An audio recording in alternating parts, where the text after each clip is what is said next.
नमस्कार दोस्तों, मैं अतुल शर्मा स्वागत करता हूँ आपका रामलीला के छोटे से मंच पर, जहाँ हम कोशिश करते हैं अन्याय, असत्य, अधर्म के विरुद्ध लड़ने की। दोस्तों, आज का टॉपिक है कि गांधी जी का हमारे देश की आज़ादी में कितना योगदान है, उन्होंने क्या किया हमारे देश की आज़ादी के लिए। तो आज इसको समझाऊंगा मैं, इसको समझने की कोशिश करेंगे। और इसको आज हम इमोशनल नहीं समझेंगे, इसको हम टेक्निकल और फाइनेंशियली टर्म में समझने की कोशिश करेंगे कि गांधी जी का योगदान कितना है। और इस वीडियो के बाद आप बिल्कुल समझ जाएंगे कि उनका योगदान जीरो है।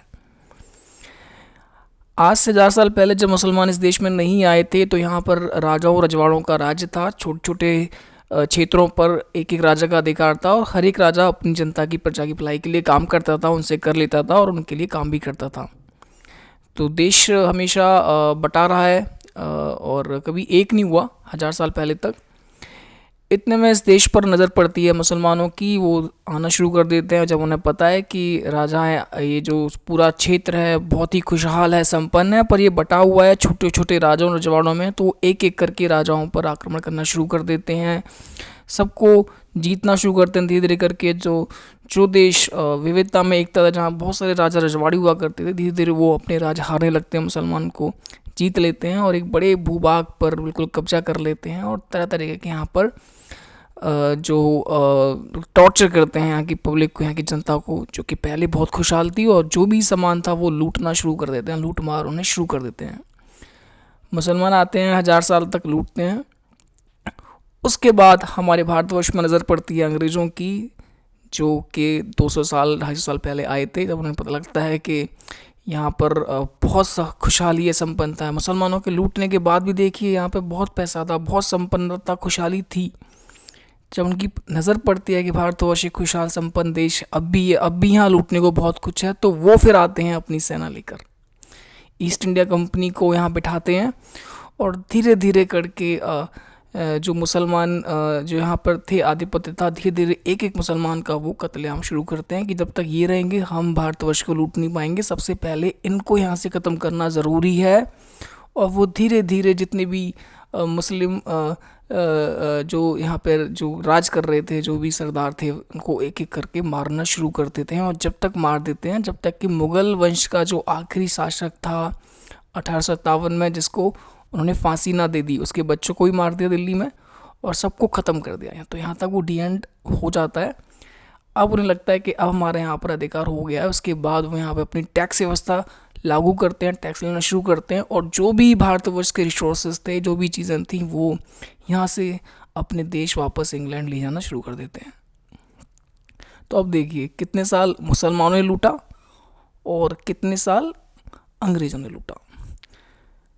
तो दोस्तों, जो मुसलमान थे वो जब इतने साल लूट गए, और तब भी इतना बचा कि अंग्रेज से लूटते रहे, उन्होंने 200-250 साल राज किया। इतने में द्वितीय विश्व युद्ध शुरू हो जाता है, और जापान इतना टॉर्चर कर देता है इन यूरोपीय देशों को कि अब उनकी जो फाइनेंशियल कंडीशन थी वो इतनी बदहाल हो जाती है। और यहाँ वो इतना लूट चुके होते हैं इस देश को, इतना लूट चुके हैं इस देश को, कि अब इस देश के पास देने के लिए कुछ बचा नहीं होता है। तो वो जो अंग्रेज होते हैं सिर्फ यहाँ बिजनेस करने होते हैं। जब उन्हें पता लगता है कि अब यहाँ से लेने के लिए हमारे पास कुछ भी नहीं है, अब इस देश को, इतने विशाल का देश को चलाने के लिए हमें अपना पैसा डालना पड़ेगा, और पैसा हमारे पास नहीं है। तो दोस्तों, सीधी सी बात है, जब बिज़नेस लॉस में चलने लगता है तो क्या आप बिज़नेस चलाते हैं? कितने दिन चलाएंगे? चलो आपने बिज़नेस को शुरू किया है, आपका बिज़नेस 1 महीने लॉस किया, चलो आप दूसरे महीने भी चलाएंगे। 2 महीने लॉस में जा रहा है, आप और भी कहीं से पैसा लेकर आपने लगा दिया, पर आपको लग रहा है कि बिज़नेस अब ये लॉस ही देगा, आपको फ़ायदा नहीं देगा, तो आप उस बिज़नेस को बंद कर देंगे। यही कारण था कि सन 1947 में यहाँ से अंग्रेज पैकअप करके गए कि अब हमारे पास पैसा नहीं है विशाल देश को चलाने के लिए, अब यहाँ से चलिए। और अच्छाई के नाम पर और एक प्लान के नाम पर एक प्लानिंग करके उन्होंने कांग्रेस को चुन लिया कि अब हम सत्ता को आपको दे के जा रहे हैं, जैसा आपको करे वैसा आप कर लेना। अब इसमें बात आती है कि अब गांधी जी कहाँ गए? ये तो गांधी जी ने आज़ादी दिलाई है। अरे महाराज, जिन अंग्रेज़ों ने मुग़लों को नहीं छोड़ा, एक एक करके मारा है, दौड़ा दौड़ा के मारा है, वो गांधी जी के उपवास से, भूख हड़ताल से, ना खाने से वो डर जाएंगे? तो इतनी हंसी आती है मुझे। आप इकोनॉमिक्स समझिए, आज़ादी गांधी जी की वजह से नहीं मिली। अगर गांधी जी की वजह से आज़ादी मिलती तो देश कई पहले आज़ाद हो चुका होता। और क्या कारण है कि सारे देश आसपास, जितना भारत के आसपास ही आज़ाद क्यों हुआ है? अधिकतर जो देश देखिए, जब भारत को आज़ादी मिली उससे पहले या 10-20 साल के अंदर सब जो देश हैं वो आज़ाद हो गए। तो क्या आप क्या कहेंगे, गांधी जी ने आज़ादी दिला दी? नहीं, देश को, गांधी जी का देश की आज़ादी में कोई भी योगदान नहीं है। देश आज़ाद हुआ क्योंकि देश के पास कुछ था नहीं। देश अंग्रेज़ों के लिए नुकसान का एक सबब बन चुका था, एक घाटे का सौदा था। तो वो यहाँ से गए, यहाँ से नहीं गए, वो कई देशों से गए क्योंकि वहाँ भी सरकार चलाने के लिए पैसा लगता था और वो इतना लूट चुके थे। द्वितीय विश्व युद्ध में उनका सारा पैसा ख़त्म हो चुका था।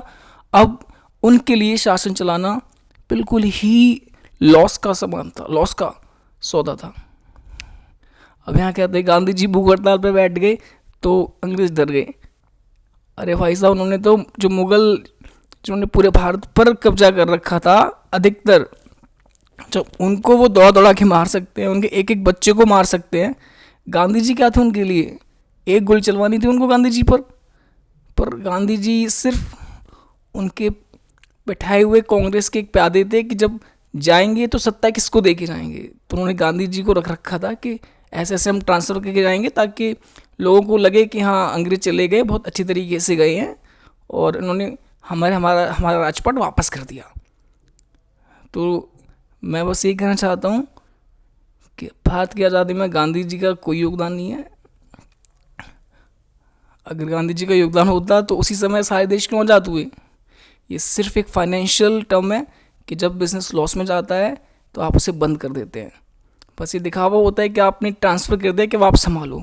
हाँ, मैं ये आपसे ज़रूर कहना चाहूँगा कि जब अंग्रेज गए तो सिर्फ वल्लभ भाई पटेल, जिनके दृढ़ संकल्प ने भारत के जो छोटे छोटे राज्य थे उनको एक कर दिया। तो ये जो भारत में मिला है सिर्फ वल्लभ भाई पटेल की देन है, उनकी बड़ी सोच की देन है। बाकी आप कहें कि गांधी जी ने आज़ादी दिलाई तो कोई भूखे आप बैठ जाइए, कोई पूछेगा नहीं आपको। मतलब बच्चों के मन में क्या ये बिठाते रहे हैं कांग्रेस के ये लोग, बच्चों की जो मानसिक चीज़ है उसमें बिठाता है, वही बिठाई। गांधी जी ने आज़ादी दिला दी, गांधी जी ने आज़ादी दिला दी। गांधी जी आज़ादी दिलाते तो पहले मिल जाती, 1920-1910 प्रथम विश्व युद्ध के दौरान ही मिल जाती। ये आज़ादी सिर्फ, अगर इसका योगदान आज़ादी में, तो सिर्फ जापान की देन है। जापान ने इतना बर्बाद कर दिया था इसको कि इनके पास पैसा बचा नहीं था और यहाँ से भी वो सब लूट चुके थे। तो यहाँ से भी इनसे सरकार नहीं चल रही थी। जो अंग्रेज सब खत्म कर दिया, जितने राजे रजवाड़े सब मार दिए, मुसलमानों को भगा भगा के मारा, वो गांधी जी के उपवास कर रहे हैं, गांधी जी भूख हड़ताल कर रहे हैं, तो वो उनसे डर गए। महाराज, बच्चों को बताइए कि आज़ादी भारत को गांधी जी ने नहीं दिलाई है, सिर्फ उनके लिए लॉस का सामान था भारत, वो छोड़ के चले गए। आज जैसे तैसे हम भाइयों ने हम मिल के मेहनत की तो थोड़ा सा हम उन्नति के मार्ग पर थोड़ा सा आए हैं। हम अभी बहुत नीचे हैं, उनके कंपैरिजन में हम बहुत नीचे हैं। हम बहुत बहुत निचले स्तर की ज़िंदगी जीते हैं। आप देखिए हमारा जो जीवन स्तर है बहुत गिरा हुआ है। गांधी जी का कोई योगदान नहीं है, वो तो सिर्फ थोड़ा सा पढ़ने चले गए थे, तब हमारी जो जनता थी इतना पढ़ी लिखी नहीं थी, तो कैसे भी किसी की भी बातों में आ जाती थी। उनका बस साइकोलॉजी पढ़ के आए थे थोड़ी सी, कि साइकोलॉजी में कैसे एक अपना नाम ऊंचा करूं, कैसे हाईलाइट लाइमलाइट में रहूं, मेरे फ़ोटो हैं अखबार में, कैसे मस्त छाया रहूं। अरे भैया, अगर तुम्हारे भूख हड़ताल से आज़ादी मिल जाती तो क्यों लक्ष्मीबाई बनती, वो भी भूख हड़ताल बैठ जाती। वो क्यों मरी बेचारे, उसके तो बच्चे के संग मर गई थी। हाथ है महाराज, सनातनी हो याद रखो, गांधी जी का आज़ादी में कोई योगदान नहीं है। उन्हें तो नुकसान कर दिया, हमारा इतनी भारत माता के खंड करवा दिए, अंग्रेज़ों से मिलके 2 टुकड़े करवा दिए। शर्म नहीं आती। जय श्री राम, जय श्री राम।